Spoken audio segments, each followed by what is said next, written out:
Hello, everyone, and welcome back. Once again, I'm your instructor, Vernon Creviston, and I'm coming to you in our last video for this class, right? Our last video lecture here. And I know some of you were thinking we'll never get there, that these things go on forever, and in truth, they do sometimes, and I do apologize for that. And to kind of sum things up here a little bit for this course, a lot of times instructors, when they get to this point, when we kind of talk about the aftermath of the Civil War, it's done pretty quickly, right? Maybe talk about a few things that happened after the Civil War, how the country puts itself back together, and then kind of move on to the next thing, right? And I've done that myself in many of my classes as well. But today I want to prepare you, right? We're gonna look at this a little bit more in depth. It is an important topic of what happens after the Civil War, how this country does put itself back together, and that's something I want to dig into a little bit with you here over our last lecture. So be prepared. It's not going to be any shorter. You're not going to get out of this any quicker than you have in the past. So kind of sit back, relax, and kind of go with me through this. Okay.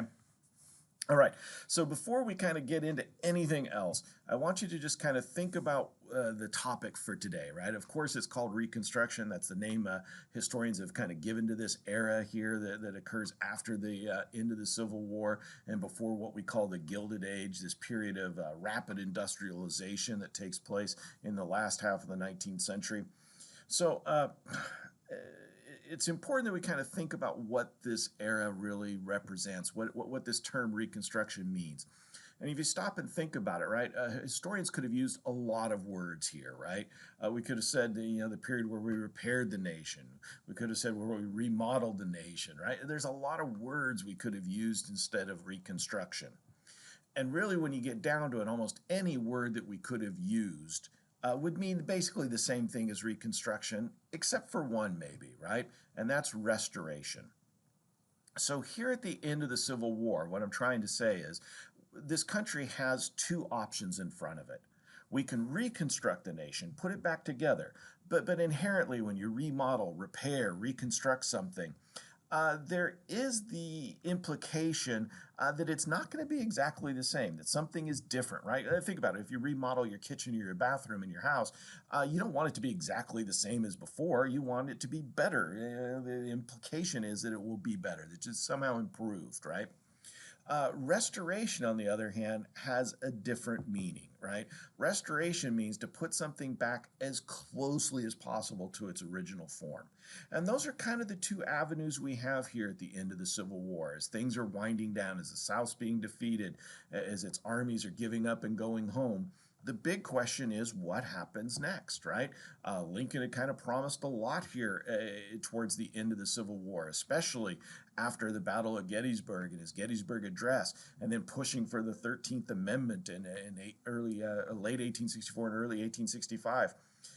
Lincoln really does say this country's going to be different. Reconstruction is going to happen. Now, of course, earlier in the war, he was pretty limited in what his aims were. But as the war dragged on, as it became a bigger deal, as it wasn't going to be ending anytime quickly, he becomes more and more radical as the war goes on. So here by 1865, the big question is which of these paths do we take? Do we continue on the path that Lincoln's kind of put us on towards Reconstruction, improving the nation, making it better so we don't have another one of these wars? Or is it about restoration, right? Putting the country back the way it was as closely as possible and just kind of patching things up and hoping that, this will never happen again. Well, that is kind of what's at the heart of all of this, right? It's why I want to take a look at a little bit more of what this period really means, because these are big questions to have, right? I mentioned this at the end of our lecture on the Civil War, our second lecture on the Civil War. At the end of the war, as these Confederate armies are disbanding and their soldiers are heading home, a lot of the black soldiers, they're former slaves in some cases, were now part of the Union Army that had defeated them.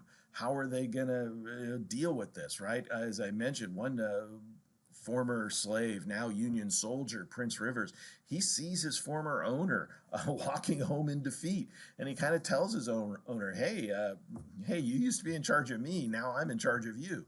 But is that true? Does Prince Rivers actually have power over his former white owner? That's what Reconstruction has to kind of find out.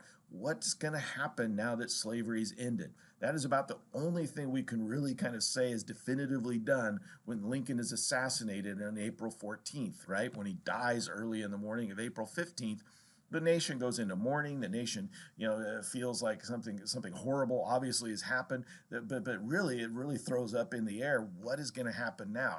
Who's going to take us through this really calamitous moment, right? Who's going to take us through and finish the job that Lincoln has kind of got us down the road to? And of course, that's what this is really all about, right? It is what happens next. That's what Reconstruction is all about. And to kind of do that, we're going to kind of look at this in a series of ways, right? We're going to kind of first of all look at kind of the issues that Reconstruction has about it. What is going to happen to former slaves, now freedmen, right? What do they need? What do they see happening here? What do former Confederates, white Southerners think, right? Are they going to be okay with some of this Reconstruction, or do they want restoration?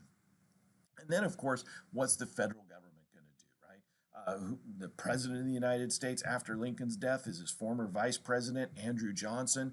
He is a former Democrat, a former slave owner, right? He remained loyal to the Union, and that's one of the reasons why Lincoln chose him to be his vice president in 1864, was to show that, Southerners can be trusted. They can be a part of the country again, right? To kind of speed the process of Reconstruction. But Lincoln never intended it for him to be president, obviously, right? But now he is. He's going to have a say. Andrew Johnson's going to have a say on what happens now, not Abraham Lincoln. And then, of course, there are a lot of people in Congress, especially people called radical Republicans, right?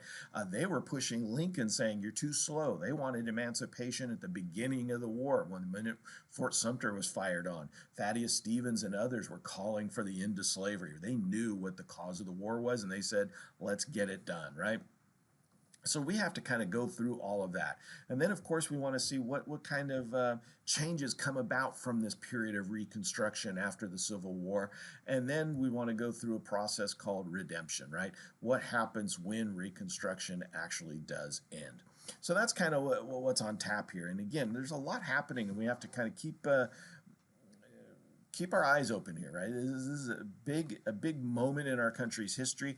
We have a chance to fix a lot of problems, and sort of like I've mentioned at other times throughout the semester, we don't, right? We kind of drop the ball here, as we had several other times, like when we wrote the Constitution, it could have ended slavery. Things like the Missouri Compromise, where we could have actually said, let's get rid of slavery and figure that out, right? We just couldn't do it, right?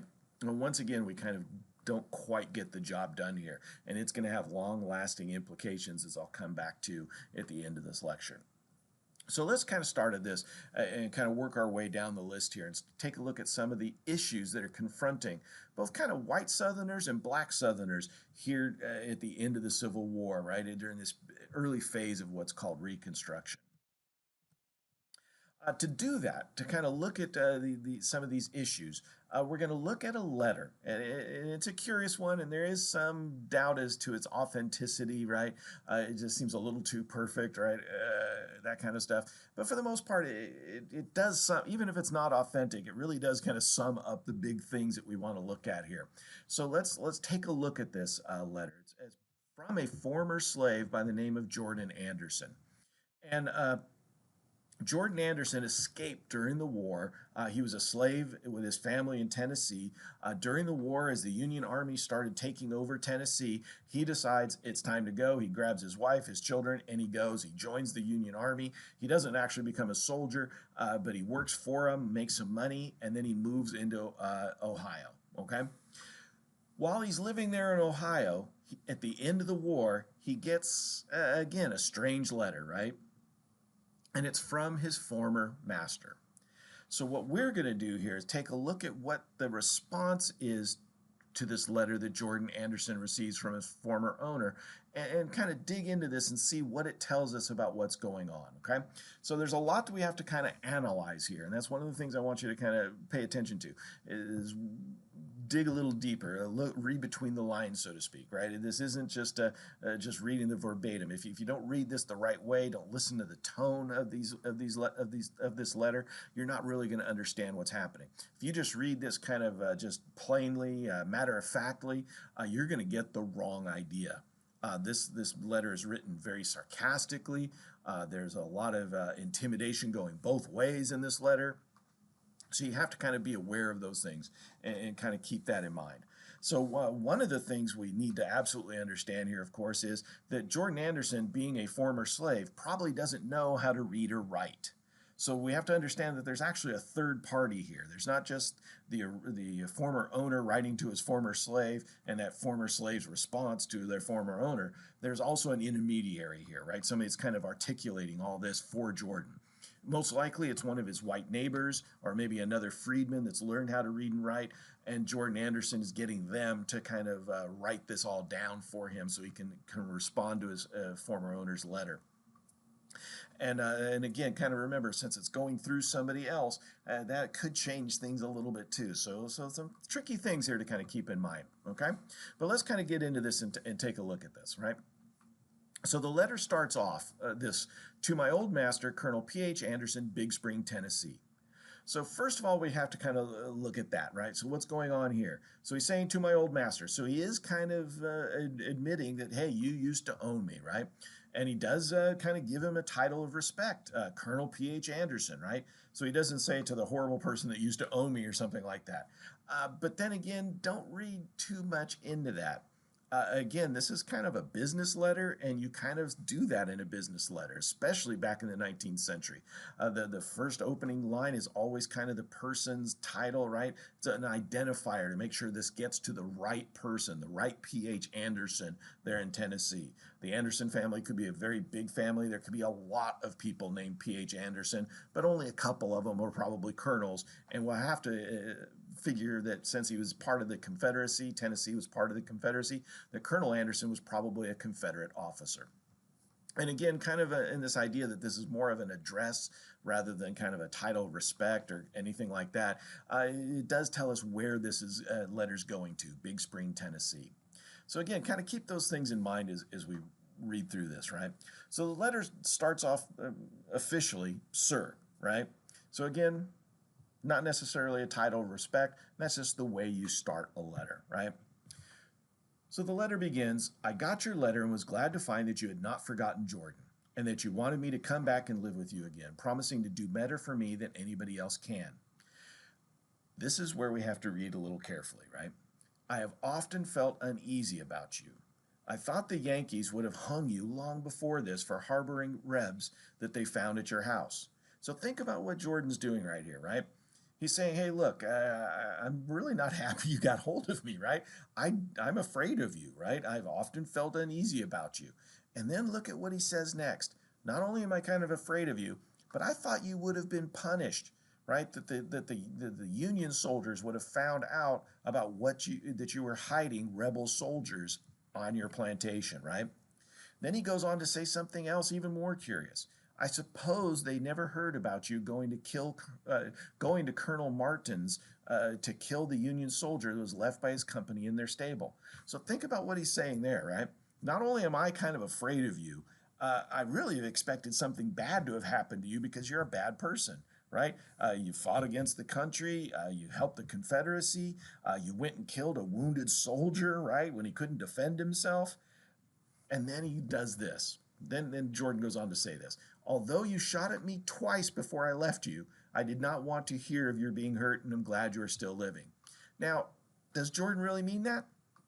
Honestly, probably not. This is probably being very sarcastic, right? Jordan's probably saying something pretty offensive here, and that third person, right, the person writing this down, has probably cleaned it up and kind of put it in kind of a sarcastic tone, right? So kind of keep this in mind. Another thing I want you to think about here is what is Jordan Anderson doing here in this letter to P.H. Anderson, former slave owner, right? Why is he mentioning all these things that he knows about his former owner? Well, I would say it's because he's trying to tell his former owner, I'm afraid of you, but if you come after me, and obviously you know where I live because you sent me a letter, I've got dirt on you, right? You do something to me, I'll harm you back. In a way, it's leverage, right? They're kind of like blackmailing each other. Colonel Anderson saying, hey, look, I know where you are. I know where you're at. You better pay attention to me and listen to me, right? And Jordan saying, well, I got your letter. I know you know where I am, but I know things about you too. You can't intimidate me. I can intimidate you right back. So that's kind of an important thing to kind of notice here, right? So let's move on to the next part of the letter. The next part says, I want to know particularly what the good chance is you propose to give me. All right, so let's stop right there. So obviously in this previous letter that P.H. Anderson sent to his former slave, Jordan Anderson, he must be asking Jordan to come back and work on that plantation in Tennessee, right? Think about what that means. How desperate is Colonel Anderson that he's writing letters to former slaves that have run away from him, that he actually shot at and tried to kill as they ran away, right, to come back and work for him? Why doesn't Colonel Anderson just hire somebody else? Well, the obvious truth is he probably doesn't have any money.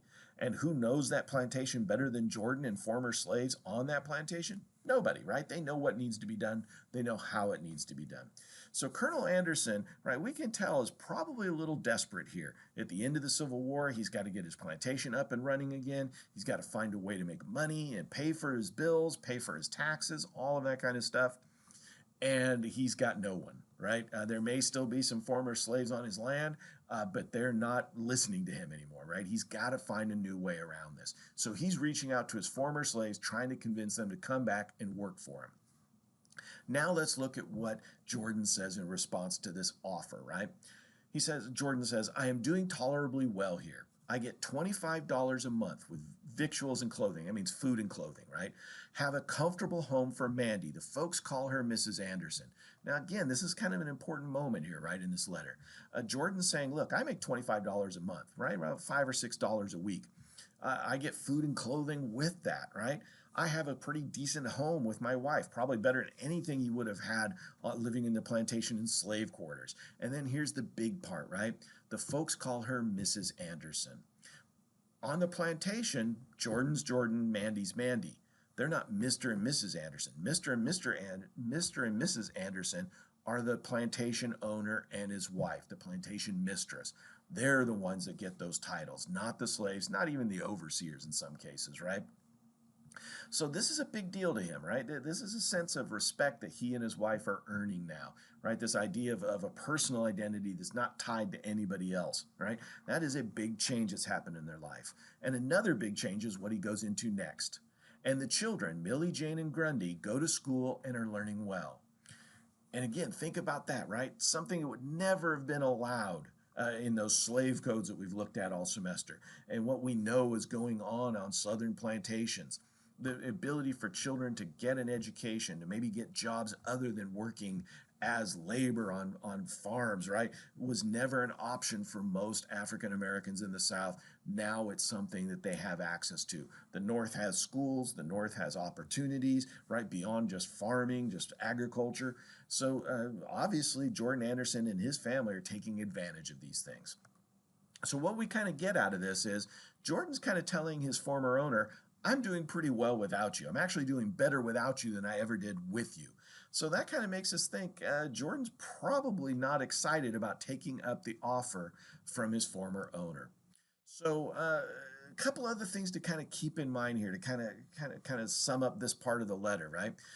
Think about the things that are important to Jordan, because by extension we can assume that's important to a lot of former slaves. Things like family, right? The fact that they have their family together. Jordan has his family together. He doesn't want it torn apart again like it was during the days of slavery. He wants that respect that comes from being an individual, an actual human being. He cares about his children's education, right? He wants them to have opportunities he didn't have.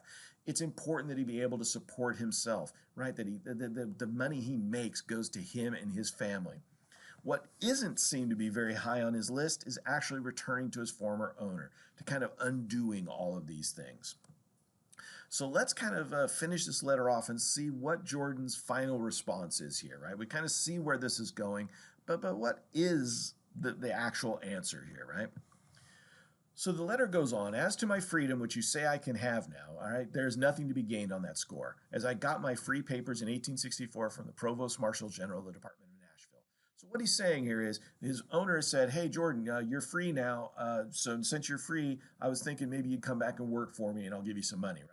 Well, Jordan's saying, hey, look, it wasn't up to you whether I was free or not. I freed myself, and then the government, the federal government, gave me papers from the Union Army that said I was free, right? So that you don't have any power over me for that, right? It's not like Frederick Douglass, who ran away and had to buy his freedom from his former owner. That is now done, right? Those things are no longer going to happen.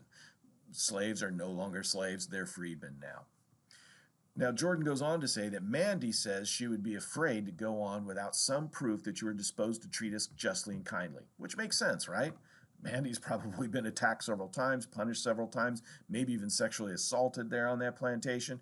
It makes sense that she would never want to go back. And it is kind of curious that Jordan would even be kind of seeming to entertain the idea, right? But it does seem like he's entertaining it. So the letter goes on to say, and we have concluded to test your sincerity by asking you to send us our wages for the time we served you. This will make us forget and forgive old scores and rely on your justice and friendship in the future. I served you faithfully for 32 years and Mandy for 20 years. At $25 a month for me and $2 a week for Mandy, our earnings would amount to $11,680. So think about how Jordan answers this letter, right, from his former owner. He says, look, I'm afraid of you. I've got dirt on you. If you try to do something to me, I'll do something to you. I'm doing really well without you. I have a home, a good job. My kids are getting an education. I'm free now, whether you like it or not. But maybe, possibly, we'd be open to coming back to you if you pay us for all the time you held us in slavery. Give us $11,680 and we'll think about coming back to you. Now, that's a lot of money today, but it's even more back then. Essentially, multiply by 100 and you'll get the idea of how much money Jordan Anderson is asking from his former owner to consider to come back and work for him again. So 11,000 times 100 is 1.1 million, right? Yeah, I mean, it's a $1.1 million is how much Jordan Anderson wants from his former owner, right? Now, we obviously know that former owner Colonel Anderson can't possibly have that money, or else he wouldn't be asking people like Jordan to come back and work for him, right? So this, again, is kind of a roundabout way of kind of a backhanded slap at his owner, right? Kind of saying, hey, look, you give me this money that I earned, right, that made you rich, and I'll think about coming back to you, which is another way of saying I have no intention of coming back to you, right? This is over. So that is kind of this letter, in a lot of ways, does kind of sum up what's happening here, right? Think about what this letter represents. Former slaves like Jordan, they want to put their families back together. They want to find a footing for themselves, right? They want their kids to have opportunity here. Those are the things that matter to them. They want to be seen as, well, equal, right? People. Colonel Anderson on the other side, right? White Southerners, they want to put things back as quickly as they can, to put themselves back in charge of things. Now, do they understand that there's a change here, that slavery's over? Yes. Do they want the total dynamics of slavery to go away? Doesn't appear so, right? Colonel Anderson saying, come back, work for me like we used to. Yes, I'll pay you. You're not a slave. But who's still in charge? Who's going to make all the calls here? Who's really in charge? Me, the white owner, right? So you kind of see, again, this idea of Reconstruction on one side, former slaves wanting Reconstruction, a different country coming out of this than went into the Civil War. And of course, white Southerners that want to put things back as closely as they can to the way things were, restoration, right? And on top of the kind of this social dynamic, if you will, we also just have the devastation of the war. One of the South's major cities, Atlanta, virtually half the city is gone during Sherman's march on Georgia in 1864, right? So Atlanta has to be rebuilt. Columbia, South Carolina, the capital of South Carolina, right? One of the most important cities in South Carolina. South Carolina being one of the first states to secede, the one that led the secession movement, really pays a heavy price during the war when Sherman's soldiers get there. They literally tear apart southern South Carolina. So this city is devastated. The capital of the Confederacy, Richmond, Virginia, is devastated by the war. So not only is all that there a lot of economic turmoil here in the United States, especially the South after the war. Not only do you have these big social questions of what happens now. What happens to people like Colonel Anderson for fighting this war, right? Is he going to be punished for the bad things he did, like killing soldiers, right, during the war? What happens to people like Jordan Anderson? Are they truly free? Can they do whatever they want? Or is it something else? And on top of it, how are we going to put all this back together, right? How are we going to rebuild the South? Again, most of the war was fought in the South, and it is devastated by this. The South's economy has been halved and halved again during the war, right? It is not going to be the same percentage of the American gross domestic product, right? The size of our economy for almost 100 years to get back to where it was in 1860. So there's some real devastation here, as well as social upheaval and economic upheaval that has to be kind of addressed and figured out here, right? So, kind of putting this in kind of some factoids, right? So, some numerical terms here. Again, the South's economy is wiped out in a lot of ways by the war, right? Especially the lower South, where it was rested on cotton and slavery, right? Before the 1860, the South was 1/4 of the economy of the country, right? They contributed a huge amount to the wealth of this country. After the war, about 10% of the nation's economy comes out of the South. And again, it'll stay that way until the 1960s, right? So wealth, power, right, really does transfer to the North. Not because things are being taken from the South, but because the South has to repair a lot of damage while the North is free to just grow and grow and grow. As it has been for about 100 years, it's going to do so for another 100 years. So in a way, it's kind of like running a race, but the person that gets to start, a quarter mile ahead of you in a 1 mile race, right? That person's probably going to win. And of course, that is kind of what's happening here, right? The North's economy is booming, the South's devastated. So that has to be fixed. And then, of course, you have the big issue of what happens next, right? To these former slaves. Now they're free. But what does that mean to be free? Are they just citizens now, like everybody else? Are they equal to whites? Are they going to be some kind of second class citizen? Or is it essentially going to remain slavery just by another name, right? Those are the things that have to happen. And of course, a lot of slaves want to find their family members that have been sold off, right? They want to get away from people that have abused them all their lives. They want to do their things on their own, right? So have control over themselves, right? So there's a lot of things that have to be answered here. Now, during the war, Lincoln had kind of looked past a lot of these problems, right? His idea was just put the country back together as quick as possible. If a certain number of Southerners, white Southerners in states like Tennessee and Louisiana that were taken over pretty quickly by the Union during the war, if 10% of their population agreed to be loyal United States citizens again, renounce the Confederacy, he said that's good enough. You're back in the country, right? You're part of the United States again.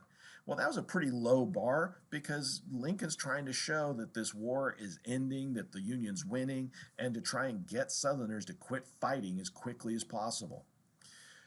So where he wants to go once the war is over is kind of unknown to us. Now, obviously, he in the Gettysburg Address he talked about a new birth of freedom, that slavery was over. He carries out on that promise with the 13th Amendment. He's talking about maybe giving the right to vote to some blacks, but he's kind of testing that out to see what the reaction is amongst a lot of Northern whites. So we're not sure how far he would have gone there. But what we kind of see in the aftermath of Lincoln's assassination is that really two groups kind of emerge as to what should happen to the country now. How do we solve these big problems? One are those radical Republicans that were pushing Lincoln the entire war to do more, go faster, right? They think the South started this war, they should pay for this war. If Former slaves need land, need jobs, need education. Take it from Southerners, take land, take wealth from Southerners to pay other Southerners what they need for what they need, right? And this is kind of important because these radical Republicans, they're the ones that are in the leadership positions in the Republican Party. So they're not a lot of them, but they are the most important members of Congress, and the Republican Party does control Congress here in 1864, 1865.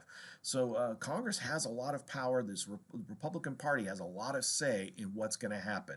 And of course, radical Republicans want to punish the Confederacy. They want to take care of African American Southerners that helped win the war for the North. So they have their agenda, right? What we would call Reconstruction. On the other side, you have a lot of people, including people in the North, that just want to put things back the way they are. They liked what Lincoln was doing during the war because they thought it wasn't too onerous, that most white Southerners would get behind it, and that we could patch this over and just be done with it, right? Basically, just return power in the South to the white people that were running the South before this. Let them decide what happens to slaves. Let them decide what happens to the economy, and go from there, right? And when you get down to it, one of the important people that comes down on that side, what we would today call restoration, is of course the President of the United States, Andrew Johnson. That is very much his agenda. Just get this over with, get things done, bring back the country, unify it, call it done, move on to the next thing, right? So what we're going to kind of do is look at how does Andrew Johnson kind of take over for Lincoln? What is Andrew Johnson's plan here to fix the nation, to put it back together?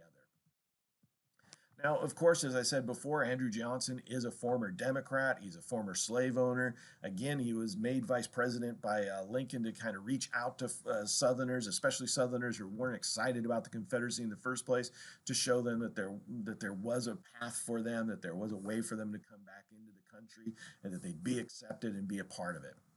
But now that he's president of the United States, he wants to get this done as quickly as possible. So one of the first acts he does is his former Confederates start writing letters saying, hey, I don't want to be punished for what I did. Remember, the South lost here, right? Union armies control the South. There are Union soldiers going around rounding up Confederate soldiers that they know did horrible things, what we would today call war crimes during the war, and they want these people punished. They want to know, what are we going to do to somebody like Robert E. Lee that led, armies against the United States? We call those kind of people traitors. We punish them pretty harshly. So people want to know what's going to happen here. How hard are we going to punish the South? And Johnson's answer is not very much, right? He gives pardons to virtually 90% of the Confederate leadership, right? Virtually anybody, majors, colonels, even many generals, heck, the vice president of the Confederacy, he gives pardons to. He says, look, bygones be bygones. We won't punish you for what you did during the war, right? The ones he will punish are people like Robert E. Lee, people like Jefferson Davis, these big planter elites, these people that have these big plantations, were rich, were kind of the ones running the Confederacy. They were the ones running the South before the Confederacy. And that's kind of the interesting thing to know here. Andrew Johnson, although he was a former slave owner, is what we would call a small businessman, right? He lived in kind of the more kind of urban areas of Tennessee. He really resented rich farmers, rich planters like a Jefferson Davis, right? He thought that they were too powerful and did things that were only good for them. So he's perfectly happy punishing kind of the planter elite, so to speak, but he's not willing to do anything else. And also, he's not really looking to help the former slaves, right? As a former slave owner, he is a white supremacist. He does agree with the idea that Calhoun or Fitzhugh or any of those other sources that we looked at that would say, hey, slavery's natural, slavery's right, white people are better than black people, right? Andrew Johnson believes all that propaganda, right? Andrew Johnson sees himself as superior because of his race. So his ideas are much more about restoration than reconstruction, right? He wants to put power back into the hands of white Southerners, at least those that say they're now loyal Americans again, right? He's only going to punish people like Jefferson Davis and Robert E. Lee, and even then, not that much. He might confiscate their land, some of their wealth, put Jefferson Davis in jail for a few years, but that's about as far as it goes. No Confederates are going to be executed for their crimes against the country, for being traitors to their country. It's just not going to happen. And then he goes even further than that. He says, look, Lincoln got to decide how the war was run. I'm going to decide how the peace is run, right? And he starts saying, let's get rid of all these federal programs that we started during the war that Lincoln and a lot of Republicans pushed for, right? He says, the war's over. We don't need them anymore. So he's against things like the Freedmen's Bureau. And this is incredibly important, right? A lot of people, former slaves and even Republicans in the North, know that this is a big deal, that this Freedmen's Bureau is incredibly important. There's a story, right, that kind of symbolizes this. A former slave in Louisiana by the name of Cuff Canara, right, he's having problems with white Southerners there in Louisiana. He knows he's free now, right? This is after the war is over. He wants to kind of put his family together. He wants to get a business. He wants to own land so he can start farming, right? Most slaves were in agriculture. That's what they know. So that's Cuff Canara's kind of ideas. I'm going to try and get some money. I'm going to try and get a loan. I'm going to try and get land so I can start growing cotton and make my own money, right? Support my family. So when he tries to do these things, he needs help. He can't read or write, so he goes to the Freedmen's Bureau. They start writing letters for him. They start getting documents done for him, right? They start teaching him, try to learn how to read and write. They teach his kids how to learn to read and write. Pretty soon, white Southerners in Louisiana decide that they don't like this competition from former slaves like Cuff Canara. They threaten him. They say, hey, look, you're in trouble. We're going to deal with you just like we would have when you were a slave. Well, Cuff Canara knows he's in trouble. He knows he's going to be attacked, possibly lynched, right? He's going to be taken out and executed by white Southerners for trying to kind of build a life for himself. So he runs to the one authority that he thinks can protect him and his family. It takes him 2 days, but he runs to one of the Freedmen Bureau department offices where they have federal soldiers, right? So that kind of shows you just how important the Freedmen's Bureau is. It's not only a way for former slaves to get medical attention. It's not only a way for them to get an education for themselves and their children, right? It's not only a way to kind of get legal representation. It's also actual physical safety as well, right? They can get federal soldiers to come and protect former slaves like Cuff Canara. Andrew Johnson wants to get rid of this thing. He says, hey, look, people like Cuff Canara, you're on your own. Figure it out. Work out a deal with whites in your area or just live with the consequences of it. Andrew Johnson just doesn't care. And in the wake of all of this, right, is Johnson saying, get rid of the Freedmen's Bureau, start pulling the army out. Let's hold elections in the South and reconstitute their state governments, right? Johnson doesn't really put a lot of stipulations on these former Confederate states. He tells them, look, when you hold your elections, when you choose people to represent you in Congress, when you choose your governors, he doesn't say you can't vote for former Confederates, right? People that fought against the country. That's perfectly okay. The only thing he really says is you can't endorse slavery anymore, right? You kind of have to admit that the 13th Amendment has happened and that slavery is over. And as long as you do that, rewrite your state constitutions and we'll readmit you to the Union. You're part of the United States again. So in return, right, what ends up happening is in the elections held late in 1865, in the kind of the late summer, early fall of 1865, as states in the South are being readmitted to the Union, basically the people that were running the states in the Confederacy end up getting their old jobs back in the United States government, right? 9 people that were in the Confederate Congress get elected to the U.S. Congress in 1865. 7 people that were state officials for Confederate states get into Congress for the United States government. 4 Confederate generals, 4 Confederate colonels, so men that led soldiers that were killing American soldiers, right, Union soldiers, they get to become U.S. senators and congressmen. Heck, the vice president of the Confederate States, Alexander Stephens, who was from Georgia, gets his old job back as being a representative in the U.S. House of Representatives. So for a lot of people, right, for Johnson, this is restoration, right? This is Reconstruction as far as he's going to go. These are the people that were in charge of the South before. These are the people that are going to be in charge of the South in the future. To him, it just makes sense. They're the ones that have the authority. They're the ones that have the connections. They know what's going on. Just let them run things. But think about if you're a Northerner, right? You fought during the war or you had a family member that fought during the war. And kind of keep in mind, 1 out of 30 people dies during this war, essentially. So a lot of Northerners have sacrificed something really tangible here. A family member, right, is either served or died or been wounded here in this war. This doesn't look good to you, right? You're starting to kind of think, what was this war for? The same people that were in charge before the war are now back in charge again. But once again, white Southerners kind of get to do whatever they want, and there isn't really much of a consequence for them, right? So a lot of resentment starts building up here during this period, right? Especially radical Republicans in Congress start saying, hey, wait a minute, this isn't right. What's going on here isn't actually fixing anything. And then something else comes out.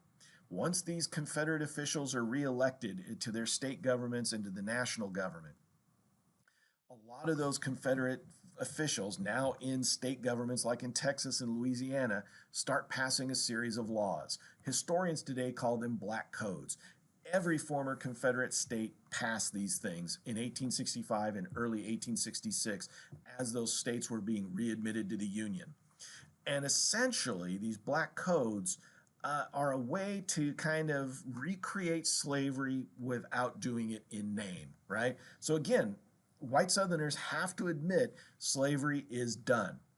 But then they pass a bunch of laws that really kind of rebuild it, right? So these black codes would often say things like, yes, if you're black, you can own property.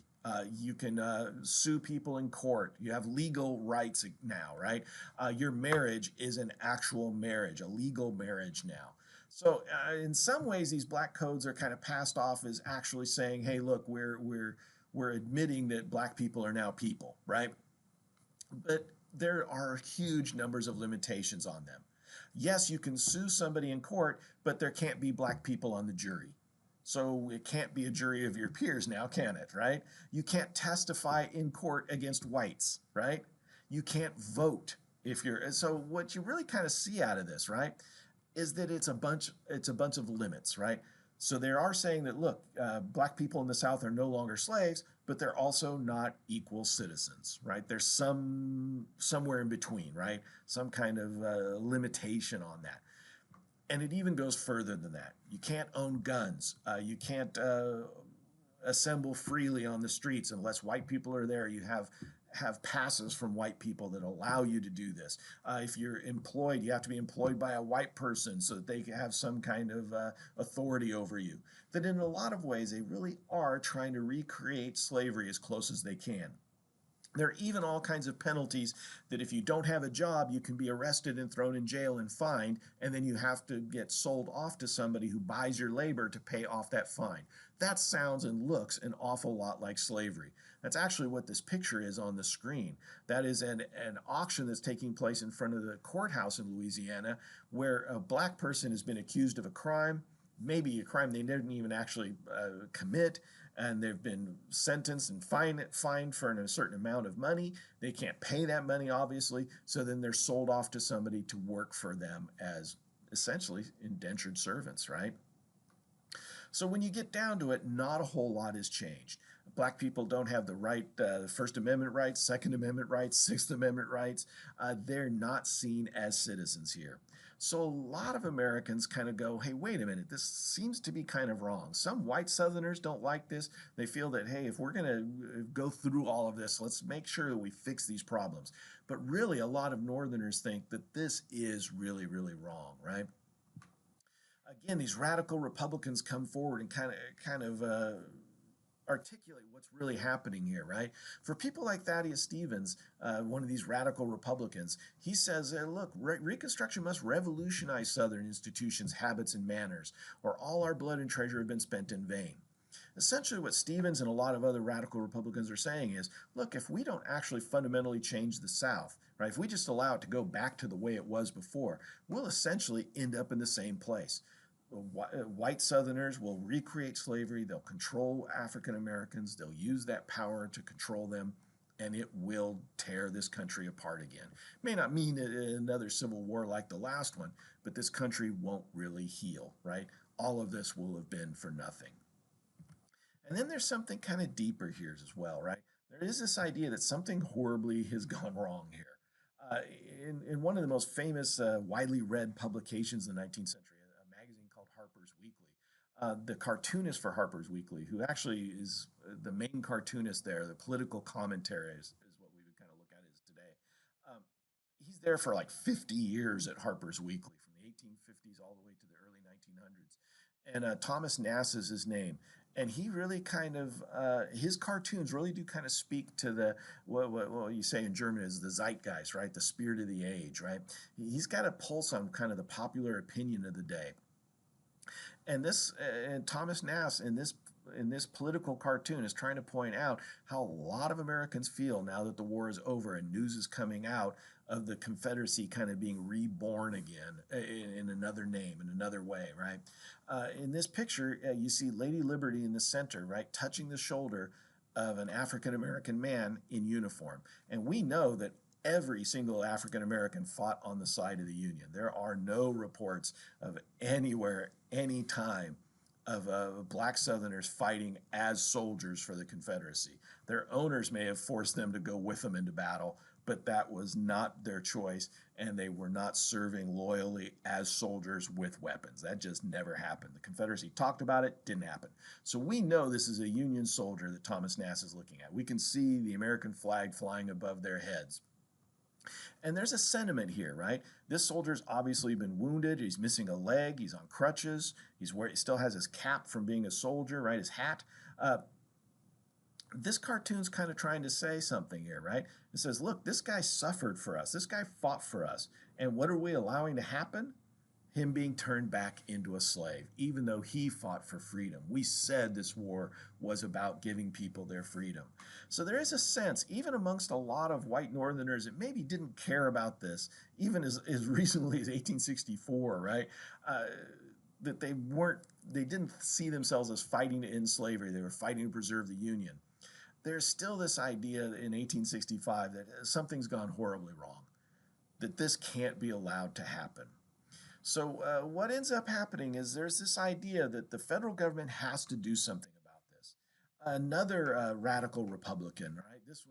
This person's name's George Julian. He's from Indiana. He kind of summed it up this way a little bit later in the Reconstruction process. He kind of says it would be ruinous to the best interests of the loyal people, African Americans of the South, and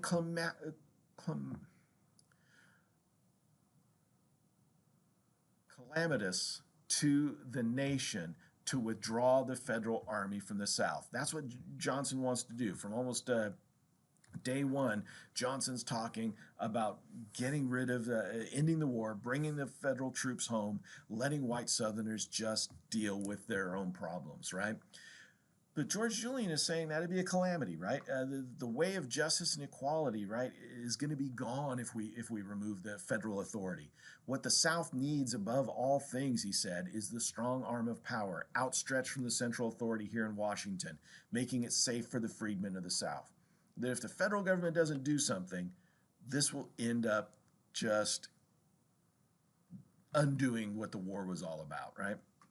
So there is a kind of a blowback kind of building up in the nation as news of all of this comes out. People like Carl Schurz, he's a former Union general, an immigrant from Germany. He goes into the South under orders from Johnson to kind of see what's going on in the South, what's happened now that the war is over and as these southern states are being readmitted to the Union. And Carl Schurz comes back and says, look, white Southerners, they're not reconstructed, right? They think they know they lost the war, but they're going to win the peace, so to speak, right? They're going to do whatever they want to do. Schurz says the only people that we can really count on to listen to the federal government are African Americans and a few white Southerners, right? That in the end, helping black Southerners is the way to extend federal authority. That's the way to actually fix the South. And that's a kind of the key point a lot of Republicans take away from this, especially these radical Republicans. Help out black Southerners is actually helping out the nation in a big way. So here during this period, as these black codes come out, uh, Republicans in government start saying enough, right? They're not happy with what Johnson's doing. As a matter of fact, they're going to try and impeach him and remove him from office in 1867. They're going to fail by one vote, but they're starting to push back. This enters a period that we call congressional Reconstruction or radical Reconstruction. The radical Republicans start taking over. They've actually opposed Johnson from almost the very beginning, but you can kind of see their plan in three basic phases, if you will. Johnson says almost immediately once the war is over in April of 1865, it's time to end the Freedmen's Bureau. We're going to pull back all those federal troops. We're going to end federal agents down there. All these Northerners that have gone down to teach Southerners, especially black Southerners, how to read and write or to give them medical attention. That's all ending. We're going to bring it back. Well, Congress says, no, we're going to go ahead and extend it, and they pass it through Congress pretty easily. Now, remember, there are very few southern states, almost no slave owning states in the Union at the time, so it's pretty easy for the North to pass this thing. Uh, Johnson vetoes it, saying, no, you're just going to make white Southerners in the South upset because they know the Freedmen's Bureau is there to help blacks and not whites, so they're not going to like it. He vetoes it. They override his veto, and it happens anyways. That's why Cuff Canara is able to go and find help in Louisiana, because the federal government is still there, even though the president doesn't want it. But what we see, this is just the opening round here of this fight between Congress and the President of the United States as to who's in charge of Reconstruction. As news of those black codes comes out, radical Republicans pushed through Congress a thing called the Civil Rights Act, the first of many. This one in 1866 basically says all those black codes are illegal. Get rid of them all. You have to treat everybody the same under a law. Doesn't matter what their race is, you have to treat them the same way. Johnson says again, this is just going to make white Southerners upset. They want to have white supremacy. They want to be in control of blacks. Just leave them alone. He vetoes it. It is overridden again by Congress. So again, kind of keep in mind, radical Republicans are actually a small number of people. So if they're able to override a presidential veto, which requires 2/3 of the House and Senate, that tells you how much people aren't happy with what Johnson's doing here. Even a lot of Northerners that weren't particularly abolitionists kind of still feel something's gone horribly wrong here. And of course, as Johnson's vetoes get overridden, it shows how politically weak he is. Democrats don't like him. Now Republicans don't like him. In the end, Congress takes control from him, right? They pass a thing called the Reconstruction Act in 1867, basically undoing everything Johnson has done. Now, they can't get rid of those presidential pardons, but they can say, hey, if you're a former Confederate official, you can't hold office anymore. They kick all those guys out of office. They force all the former Confederate states to rewrite their state constitutions, guaranteeing the 13th Amendment that slavery is over. They have to expressly state it in their constitutions. They have to guarantee black people the right to vote. Radical Republicans like Carl Schurz says that's the easiest way to take care of blacks in the South, give them the right to vote. In some places, they're not the majority, but they're close enough that they can actually get a lot of representation in places like South Carolina and Mississippi, and they'll be able to protect themselves politically, right? And then this Reconstruction Act goes even further. It basically says that Johnson's made a mess of everything, and we're going to start essentially all over again. 2 years into Reconstruction, they're gonna get rid of all those new state governments that have been created in the former Confederacy. They're going to throw everybody out of office that was elected under those governments, force them to rewrite their constitutions, hold new elections that black people get to vote in. So this is a major change. Once again, Johnson says no, he vetoes it, and once again, it is easily overridden. So it shows us just how contentious this is, but also how real the pushback is, how real the idea that Reconstruction has to happen is emerging here during this period. And again, you can kind of see what's on the line here, right? These freedmen's bureaus are incredibly important. People like this woman in the left-hand corner of this picture, they've come down out of the North to kind of bring education to former slaves in the South. And what's important here is it's not just the kids that are going to be learning this stuff. When those children go home after being at school all day, they're going to teach their parents as well. This stuff is growing. these ideas that radical Republicans are pushing through, like the Freedmen's Bureau, right? They are going to make big changes in the South. The right of blacks to vote is going to be a big deal. But the only way any of that happens is if the federal government is involved. If the federal government actually forces this change, white Southerners aren't going to do this willingly.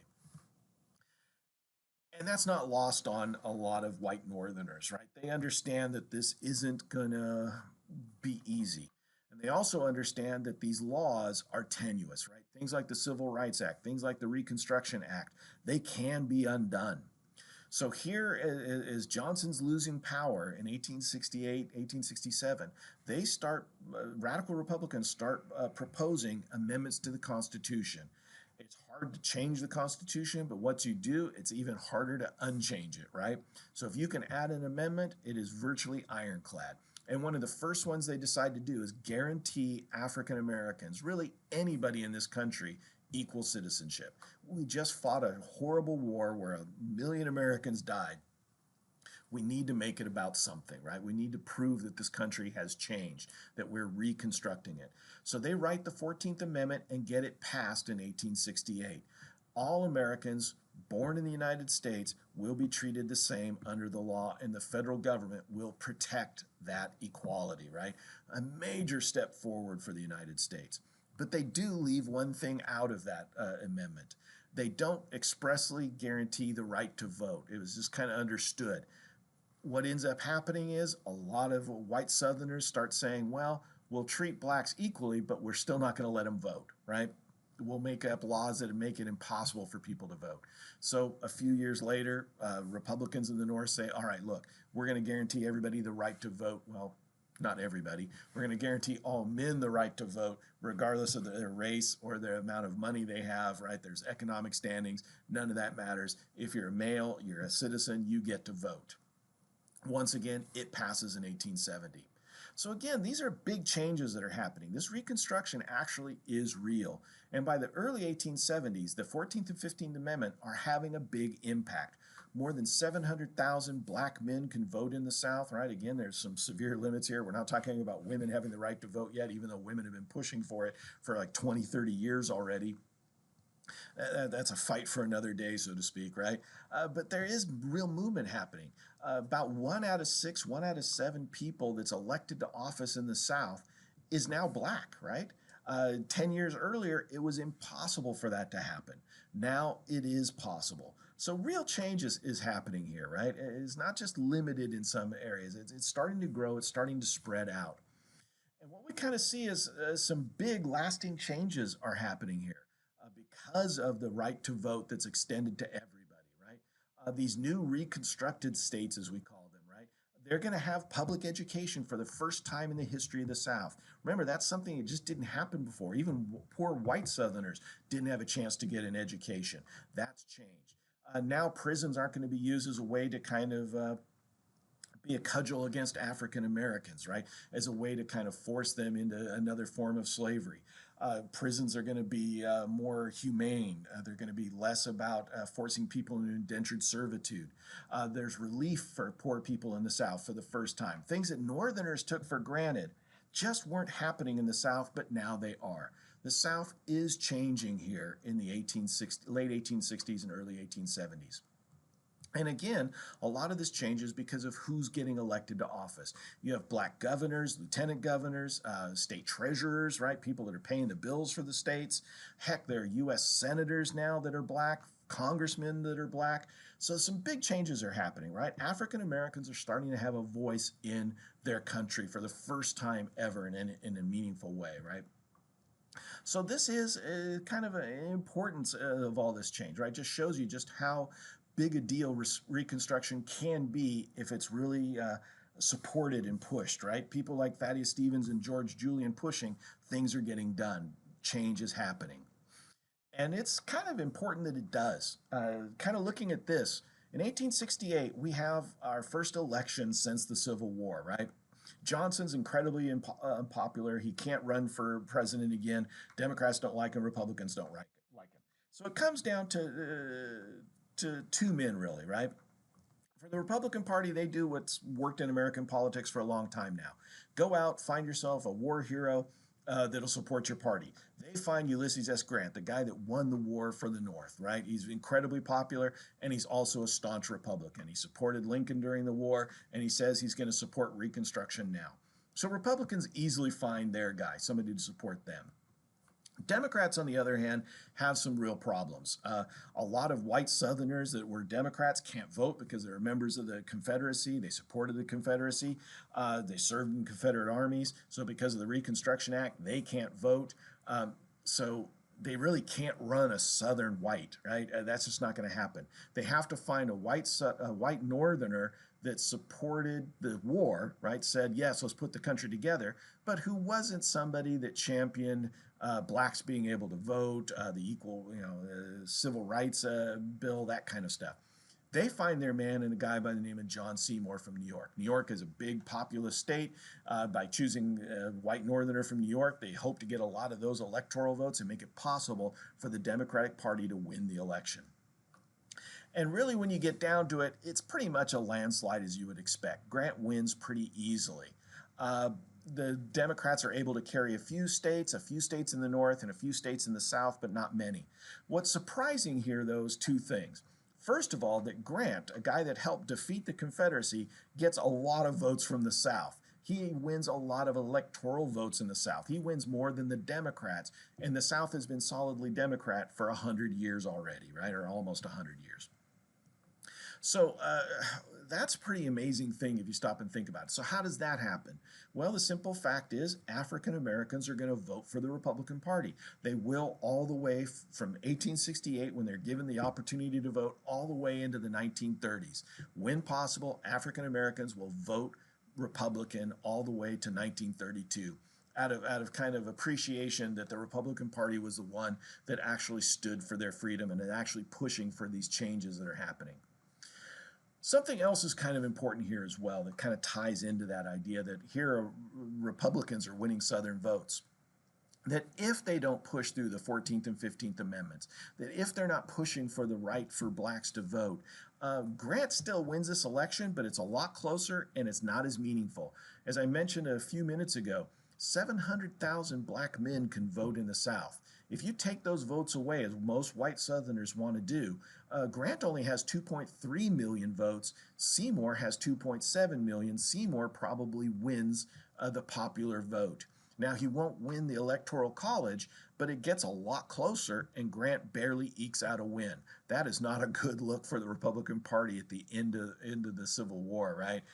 But it does show you just how important the 14th and 15th Amendments are for building up the power of the Republican Party, but also just to show kind of how tenuous this change is, that it can be easily undone. And that's actually kind of what the Democratic Party's talking about. Once again, Thomas Nast, that cartoonist for the Harper's Weekly, kind of summed up what's really happening here in the Democratic Party in 1868. The Democratic Party's platform that endorses John Seymour for president says we regard the Reconstruction Act, so-called, of Congress as usurpations, right, and unconstitutional, revolutionary, and void. Essentially, what the Democratic Party is saying is if you elect us, put us in office, we're going to undo everything that the Republicans have done so far. We're going to get rid of the Civil Rights Act. We're going to get rid of the Reconstruction Act. We're going to get rid of the Freedmen's Bureau. We're going to undo everything. So there is an incredible amount of pressure on the part of Republicans. We better pass these amendments because if we get voted out of office, everything we've done is going to stop. But if there are amendments to the Constitution, then the federal government has to go along with it. They can't undo it. And really kind of we see what's at the core of the Democratic Party here in 1868, which is essentially what the core of the Democratic Party has been since the creation of it, well, really under Andrew Jackson in the 1830s. Their unofficial slogan was, "This is a white man's government." And you kind of see it in this cartoon, right? Industrial workers in the North that are afraid of competition for their jobs are still loyal in some ways to the Democratic Party.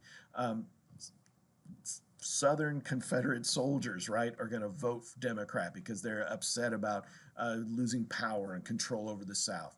And even some wealthy industrialists are going to stay with the Democratic Party, right? Northern politicians are going to join in on this, because it's a way for them to keep power.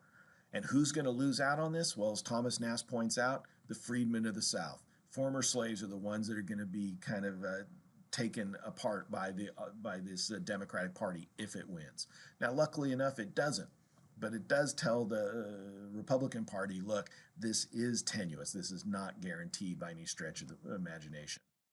So now what we're going to kind of do here is kind of change focus a little bit. Look at some of the actual changes that are happening kind of socially in the South, especially where it regards African Americans and kind of they're being incorporated into the national fabric, if you will.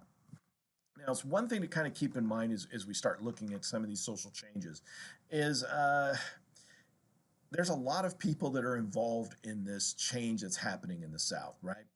There are people called carpetbaggers. Those are Northerners that are going into the South, maybe former soldiers for the Union that are staying in the South that sense an opportunity, right? If you've got money in the South, especially federal money, uh, you can do a lot, right? Confederate money is worthless now.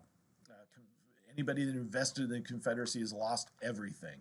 So you can buy land cheap, you can start businesses cheap in the South, and a lot of Northerners come down with investment money and start doing that. They start taking over farms, they start taking over businesses, and of course that builds up a lot of resentment. But those Northerners are going to vote for the Republican Party because a lot of them are Republicans. They see that as being their ticket to economic success in the South. Some white Southerners are going to see this as well.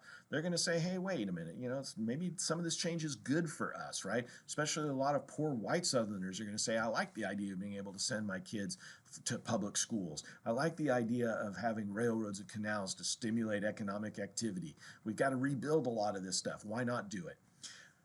They're going to start voting for the Republican Party as well in the South. So again, it's not just black Southerners that are voting Republican here. There are some white Southerners, either transplants from the North or actual Southerners that are going to join this and start to push through a lot of this change.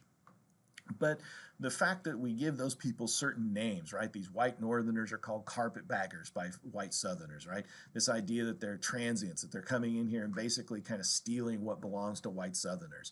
And then the fact that fellow white Southerners that kind of join in with blacks in the South and Northerners coming to the South, they call them scallywags, right? It's a very old term that it's a derisive term, right? That kind of means basically traitor, right? That you're a traitor to us, basically a race traitor in this case.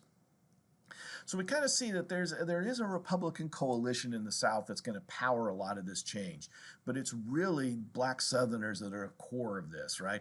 They make up the biggest numbers as far as Republican political power in the South, and without them, none of this is going to be possible. So one of the things to kind of see is the impact socially that education's having in the South, right? By the 1870s, black Southerners who have just started making money in many cases for the first time in their lives are going to spend at least $1 million of their own dollars starting their own schools. Some of them funded by the federal government, right? But most of them started by themselves, right, to educate their own children. More than 3,000 schools, most of them Freedmen's Bureau schools, are going to be throughout the South by 1869. Going to have more than 150,000 black students. So again, real change is coming here because those kids are going to be able to read and write. They're going to be able to teach their parents how to read and write. They're going to be able to have a civil discourse, is what we call it, right? To be able to kind of talk about who to run for office, what laws they want to pass. All these things are actually happening here. And you can kind of see how successful some of these programs are by what happens. In 1861, only 2% of black Southerners went to school, right? It was illegal in many cases for any blacks, free or slave, to go to school whatsoever. But by 1880, 1 out of 3 black people in the South now could read and write. They were literate. So again, that's a big change, right? It's going to open up a lot of doors of opportunity. It's going to allow African Americans to participate more than they ever have before in the country's welfare, right? So again, some real change is happening here. Maybe one of the areas where it's most profound, right, and actually longest lasting besides education is in religion, right? From the minute the war is over, black churches start popping up all throughout the South. They really become the hubs of the African American community. They're places where blacks can meet without whites being present, right? It's a place where African Americans can speak their mind, hold political rallies, have social functions. It's a place where they can kind of be their own leaders without anybody looking over their shoulder, without being intimidated by anybody else. Um, this starts actually in Charleston, South Carolina. One of the first black churches in the nation is there in Charleston, South Carolina. It's why a white supremacist in 2011 went and murdered a bunch of African American parishioners there at that church. It's why he chose that church. It's because it was the first black church in the United States. So these black churches become incredibly important places for blacks to organize, for blacks to kind of speak their mind, to really kind of get ready to take their place in American society and kind of protect themselves as well, right? So again, something that never existed before the Civil War now exists in a very real way throughout the former Confederacy and starting to pop up in all kinds of different parts of the country, but really happening here in the South. Schools for African Americans, churches for African Americans, real change is coming here. But then again, maybe not so much, right? This picture that's in our textbook really does kind of bring up some of the limits to all of this change, right? It's called the Barrow Plantation. It's a plantation in South Carolina run by the Barrow family. And in this kind of artist's depiction of it, right, from records we know from the census records in 1860, this was the Barrow Plantation as best we understand it, right? Several thousand acres. You have slave quarters. You have the master's house. You have the cotton gin house where they process the cotton from the fields, right? That was a typical slave plantation. Now, fast forward to the end of the Civil War, to the 1880s, into Reconstruction, and take a look at that same place 20 years later. You see some massive changes that have happened, right? It's gone are the slave quarters. But if you look at what's happened here, you see a bunch of little houses all over the place. But the names seem very, very familiar, right? You've got the Pope family, you've got Ben Thomas, you've got Reuben Barrow, you have Gus Barrow, you have Handy Barrow, you have Millie Barrow. You got to stop and ask yourselves, what's happening here? Is the Barrow family that big? No, it isn't. What's happened here is a bunch of those former slaves still live on that same plantation where they lived, 20 years earlier. Are they still slaves? No. But do they do the same jobs growing cotton? Yes. So what's changed here? What we kind of see is a lot of African Americans, because they don't have any money, because they don't have an education when the war ends in 1865, they've got to take whatever work they can get. A lot of former owners said once they found out that the war was over and that slavery was done, they told their former slaves, all right, you're on your own now. Take care of yourselves.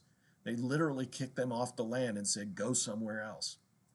So a lot of African Americans moved around after the war trying to find a place to live, trying to find a job, trying to find a way to support themselves, trying to find family members that were sold off to other plantations. But at some point, you have to be able to find work, find employment, find a way to support yourself.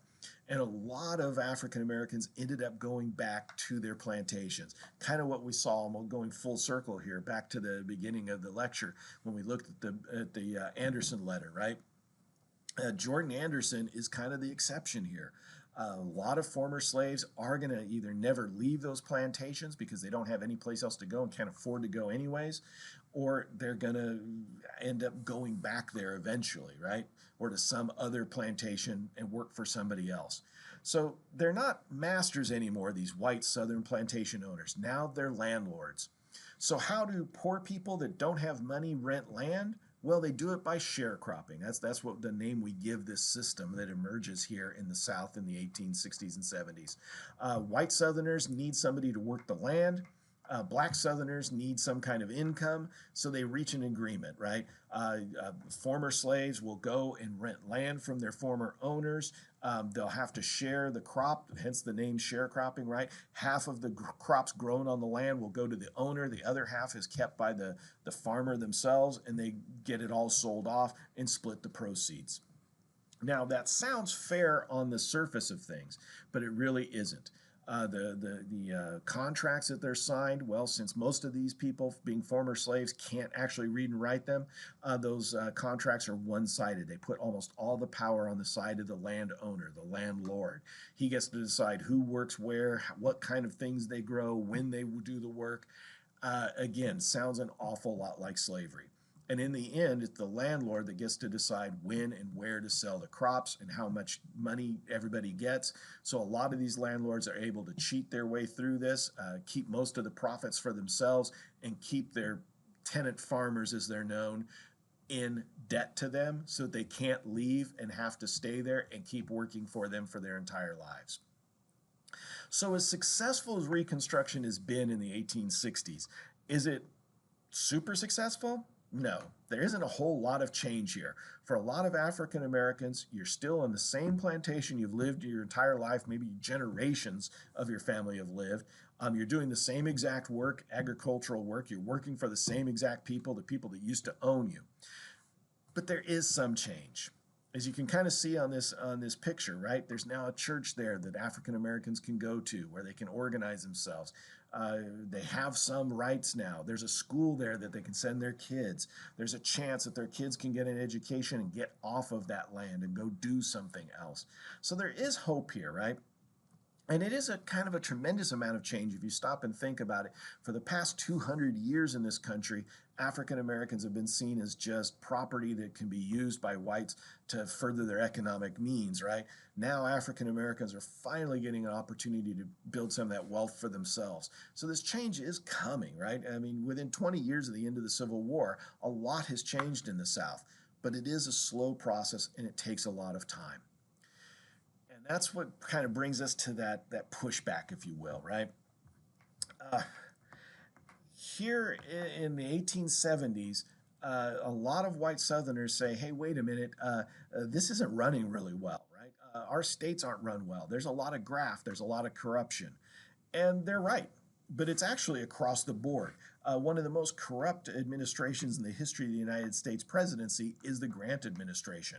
Several scandals rocked the Grant administration. Now, Grant himself isn't corrupt, but he surrounds himself with a bunch of people that are, and they take advantage of their political connections to make themselves rich. Well, that's happening on the state levels as well. And a lot of these state governments are not run particularly well, whether they're white people or black people running them. And there is a lot of graft. And then, of course, there are white Southerners that are just using the costs of schools and railroads and canals to say, look at how badly our state's being run. They kind of make up stories to accuse blacks of not being good at running these states, even though, for the most part, blacks aren't running these states. It's white Southerners, right? But you kind of feel this pushback. A lot of Americans here in 1874, 1875, especially in the North, are saying, why are we still talking about Reconstruction? Why are we still going through all of this? Aren't we done with this yet? And you kind of sense this kind of antipathy, right? This kind of angst that a lot of Northerners have, that they're just tired of this all, right? They just want it to all go away. There are other things on their minds now in the North. They're looking at this rapid industrializations taking place, and that's really where their focus is. So here in the 1870s, we start seeing a pushback. Slowly but surely, African Americans start losing elections, some legally, most illegally.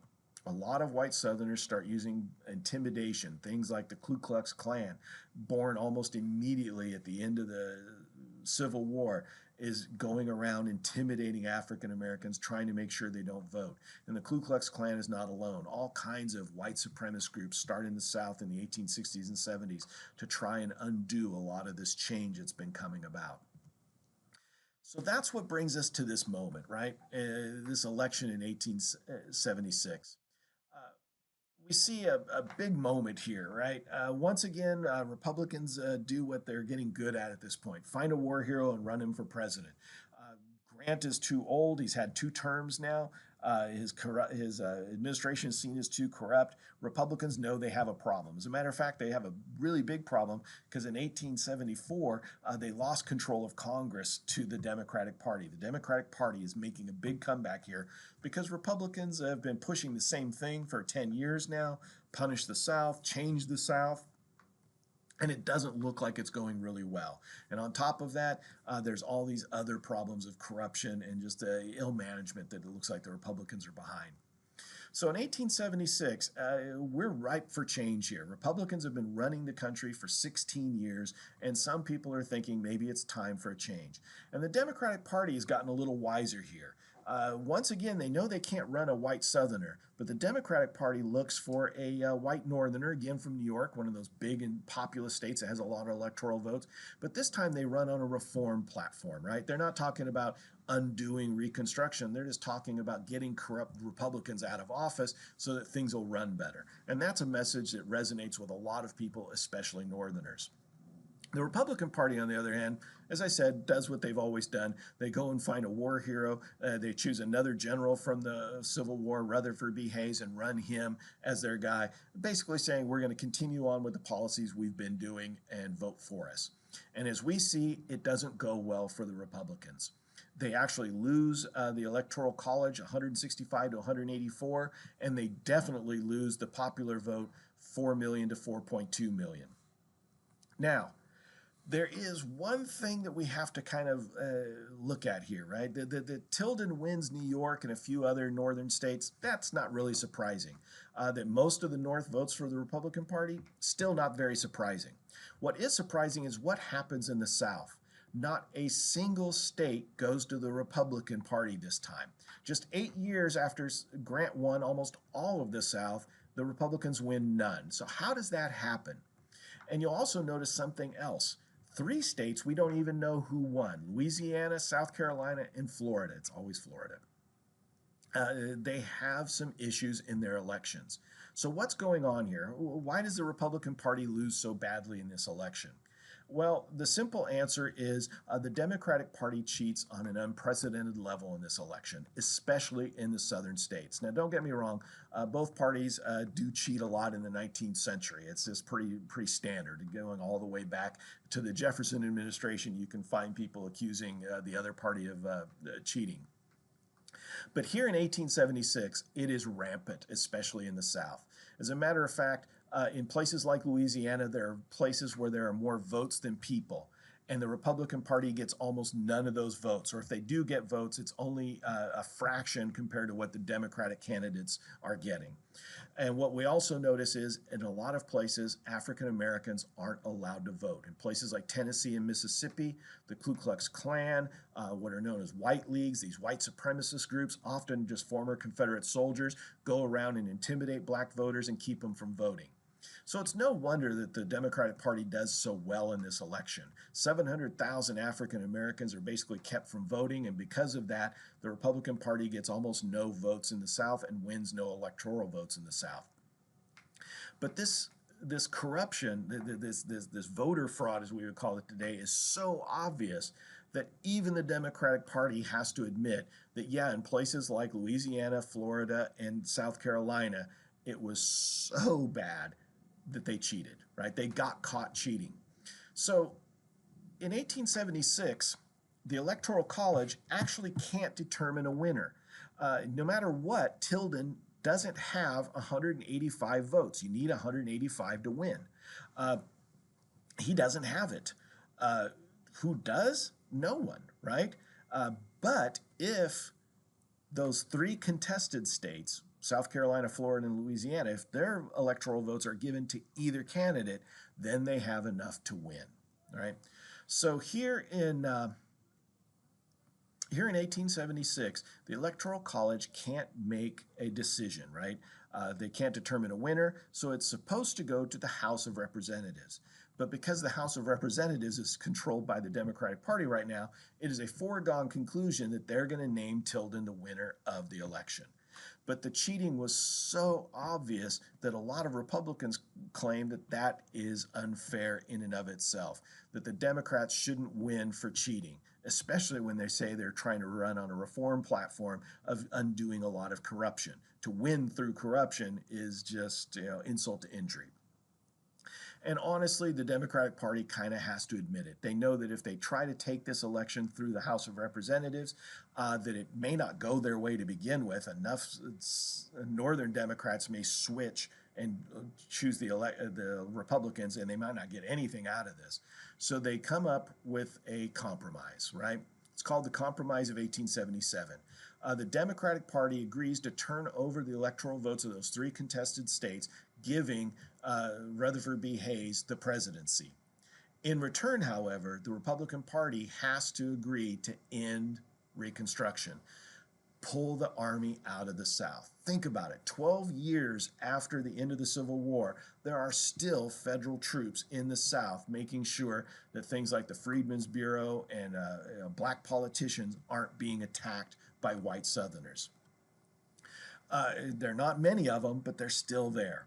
Well, for a lot of white Southerners, this is just proof that they're still occupied, right? That the war is still going on in their minds. They want that to end. The Democratic Party says that's the cost of us withdrawing from the presidential nomination. Now, the Republicans should say, no, you don't get something for cheating, but they really want to win. So Hayes and the Republican Party takes that offer. They're going to appoint a white Southerner to a member of Hayes's administration, proving that the war is over, that everything's all right now, and that the nation's healed, and remove the army from the South. So what ends up happening here is a brutal moment, right? Reconstruction is unofficially ended in 1877 when Hayes gets administered the oath of office. He carries through on his promise, and he removes the army from the South, and that the federal authority over Reconstruction is now ended. So that brings us to a real question of what happens next, right? And what I want to do here at the end is just kind of bring up kind of the legacy, if you will, of Reconstruction, right?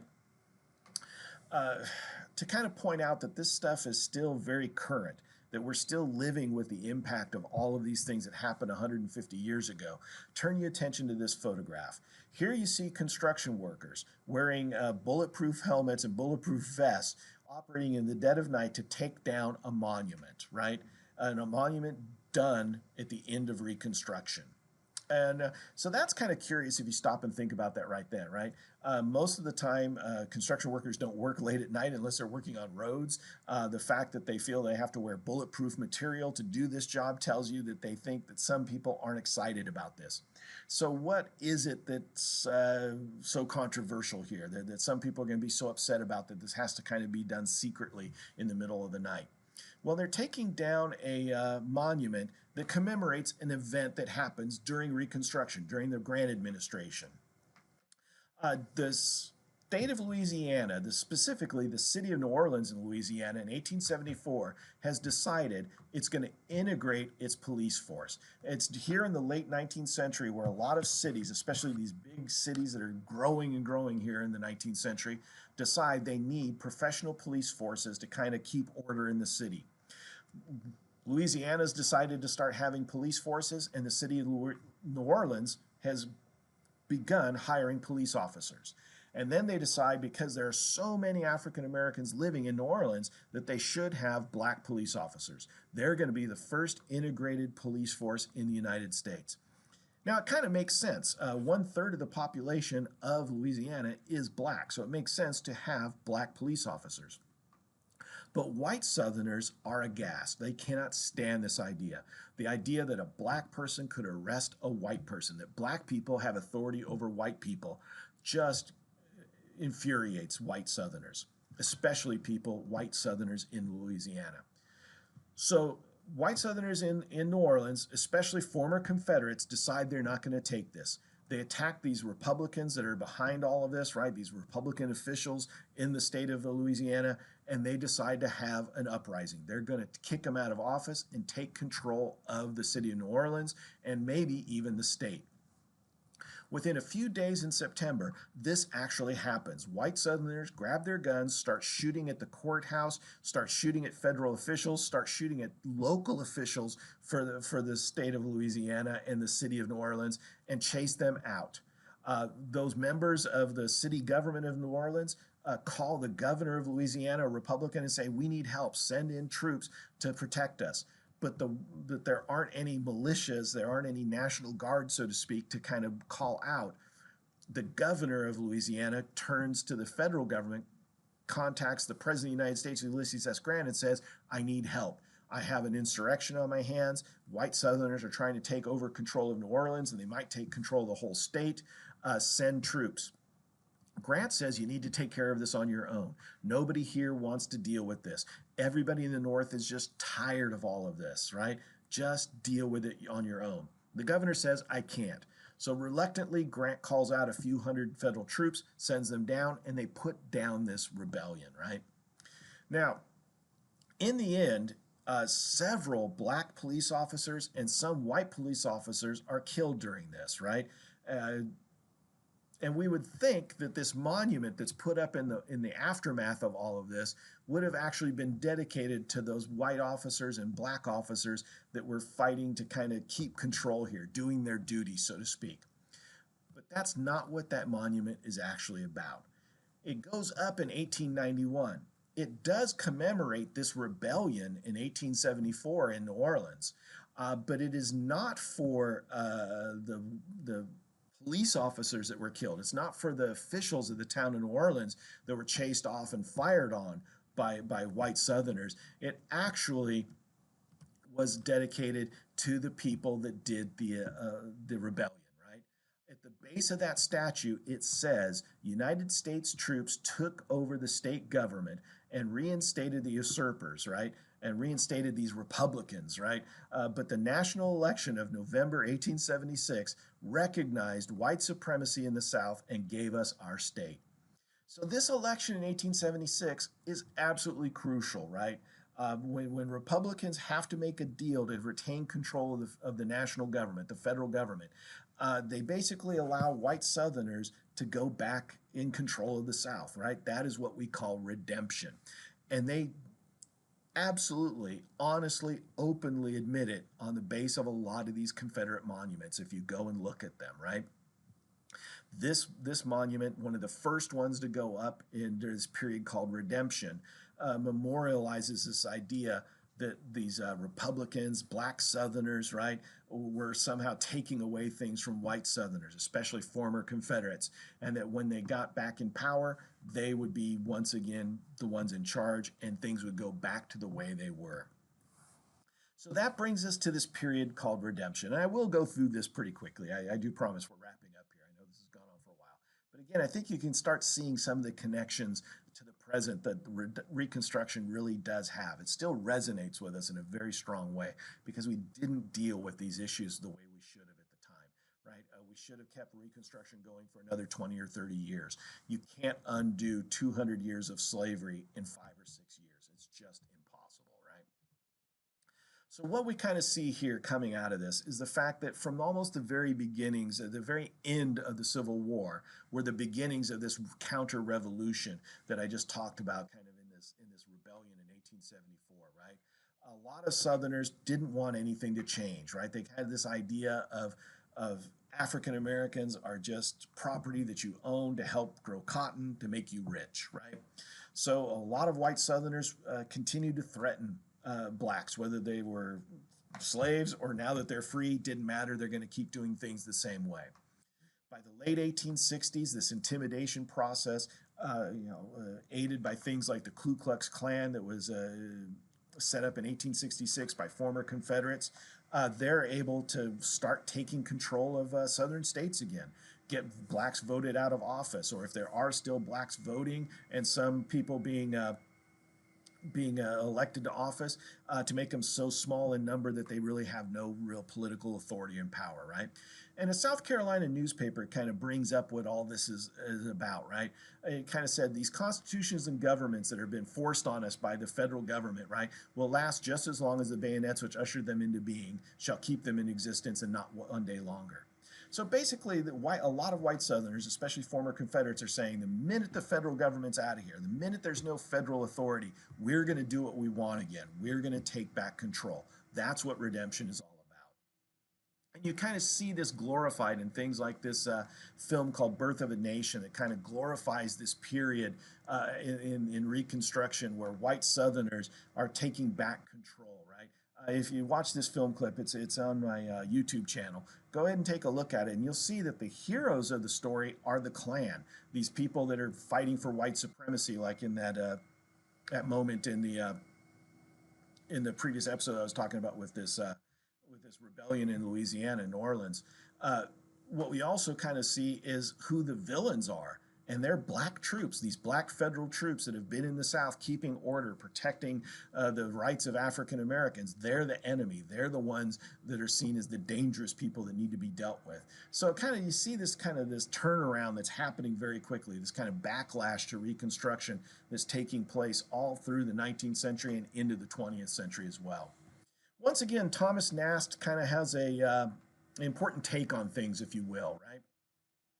uh, as the election of 1876 unfolds and it becomes clear what's going to happen here once the Republicans make this deal with the Democratic Party, Thomas Nast does another one of his cartoons kind of expressing what's really happening here, right?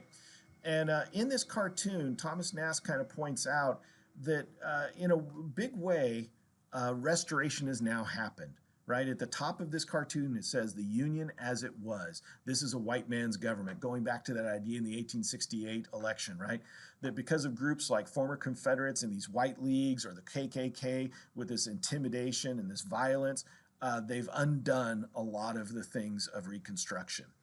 Below that, below their shaking of the hands, you can see a man's been lynched in the background.